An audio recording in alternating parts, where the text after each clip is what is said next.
কোনগুলোতে লিখলে তুমি 10-এ 10 পাবা। তাহলে কোনগুলোতে 10-এ 10 পাবা?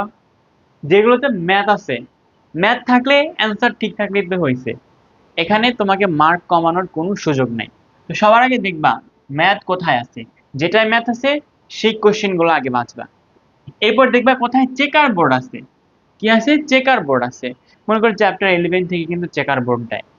সেখান থেকে তুমি মেন্ডেলের ফার্স্ট সেকেন্ড ল বা এর যে এক্সেপশন আছে সেগুলো তুমি চেকার বোর্ডের মাধ্যমে যদি দেখাইতে পারো, যদি মিলে যায়, তাহলে কি হলো? তাহলে সেখানে কিন্তু তুমি ফুল মার্কস পাবা। এখানেও কাটার কোনো স্কোপ নাই। তো ম্যাথ দেখবা চেকার বোর্ড আছে নাকি, সেই কোশ্চেন গুলো বাঁচবা। এরপর দেখবা কোনো সাইকেল আছে নাকি। সাইকেলেও মার্ক কাটার কোনো সুযোগ নেই, কারণ এখানে তুমি সাইকেলটা পূর্ণ করতে পারলেই হয়েছে। এনজাইম গুলো বা বিক্রিয়াগুলো ঠিক মতো দেখাতে পারলেই হয়েছে। মনে কর তোমাকে দিল গ্লাইকোলাইসিস বা ক্রেবস চক্র বা মনে কর ক্যালভিন চক্র,